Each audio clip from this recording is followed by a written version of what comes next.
Amongst all the letters of congratulation I received on becoming president, the one that was sent by Her Majesty Queen Elizabeth II was special. It would have been, if not her last letter of congratulation, one of her last letters of congratulation. Her Majesty has been very frail after the death of her husband, His Highness Prince Philip, the Duke of Edinburgh. But no one expected a sudden passing away like this. 2 days before her death, we saw Her Majesty on television with her outgoing Prime Minister and the incoming Prime Minister. She looked a bit exhausted. But anyway, anyone who spends half a day with outgoing Prime Minister Boris Johnson and the incoming Prime Minister Liz Truss would have been exhausted. So that was nothing special. And then we heard of her passing away. The ceremonies are all over. But we have to grapple with the issue. What did Queen Elizabeth II mean to us? To Sri Lanka, the United Kingdom, to the Commonwealth, and to the world. As Queen of Ceylon, her reign signified the transformation of our country from Ceylon to Sri Lanka. The great political upheaval started under her. The 1956 election victory, the emergence of the ethnic issue, the coming of the free education generation, the state control of the economy, 2 coups d'etats against the governments, the start of the armed uprisings in the south. She is a person, Her Majesty, is a staunch Christian and held to her belief as the defender of the Anglican faith. But as Queen of Ceylon, she also upheld the commitment to safeguard Buddhism under the Kandyan Convention of 1815. In fact, a little known item is that Her Majesty presided over the Buddha Jayanti 2500 celebrations as the head of Ceylon, together with the kings of Thailand, Laos, Cambodia, and the president of Burma, as Myanmar was then known.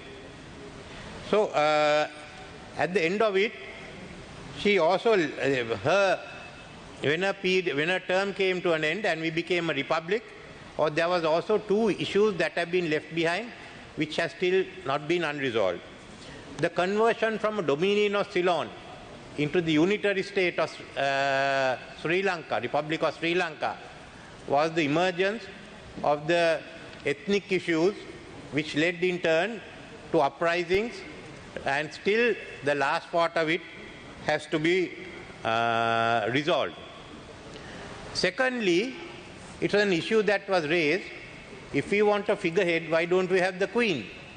Why do you need a figurehead president? I remember the late Mr. Siriwardana, editor of the Atha, wrote editorial that we need not become a republic to become a socialist country. And then there was the issue that was raised by the then leader of the opposition, Honorable J.R. Jayawardena, supported by his chief whip, Ranasinghe Premadasa, as to why we need a figurehead president. If we have to have a president, we should have an executive presidency on the model of France. Now, this is also still unresolved question. Many have pledged and want elections to abolish it, but no one has done it. But in a sense, she represented not only the transformation of Sri Lanka, but also the transformation in the rest of the world. The transfer of power from West to Asia and Africa. The dismantling of the British Empire. And the UK joined Europe, then they have left Europe and is now redefining its role as global Britain. Queen Elizabeth II was different. From head of the British colonies, she became head of the Commonwealth of Nations. The transformation which represents her greatest success bringing together the West and the rest. This Commonwealth of Nations saw some of the most outstanding leaders of our time get together with Her Majesty the Queen. Sir Winston Churchill, Dame Margaret Thatcher, Pandit Jawaharlal Nehru, Sir Robert Menzies, Pierre Trudeau, Lester Pearson, Nelson Mandela, Kenyatta, Kenneth Kaunda, Nyerere, Nkrumah, Lee Kuan Yew, and Tunku Abdul Rahman, amongst others. In this transformation, Queen Elizabeth II became to us a symbol of stability, a symbol of adaptability. No other queen would have jumped off a helicopter with James Bond, and a symbol of duty. As a global icon, she outranked the UK, a nation which has now to charter its fortune without its greatest soft power asset, Queen Elizabeth, who was 100 times more powerful than the aircraft carrier named after her. It is to pay our respect to this global icon, which took many of us to the funeral service in Westminster Abbey. It was a very moving funeral service.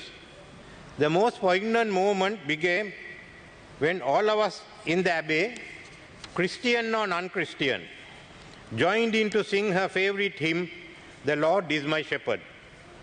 Goodness and mercy all my life shall surely follow me, and in the God's house forevermore my dwelling place shall be. Queen Elizabeth II is no more. Therefore, I request, Honourable Speaker, and I am supporting the motion moved by the Honourable Prime Minister, to convey to His Majesty King Charles III and members of the royal family our condolences. I conclude this tribute to Queen Elizabeth II of Ceylon, the last of our royal line, which began with King Vijaya, with these verse: Anikka vatta sankarang, upadavaya dhammino, upaditva nirunjantu, te sam people suko. Impermanent are formations, subject to rise and fall. Having risen, they cease. Their subsiding is bliss. Thank you.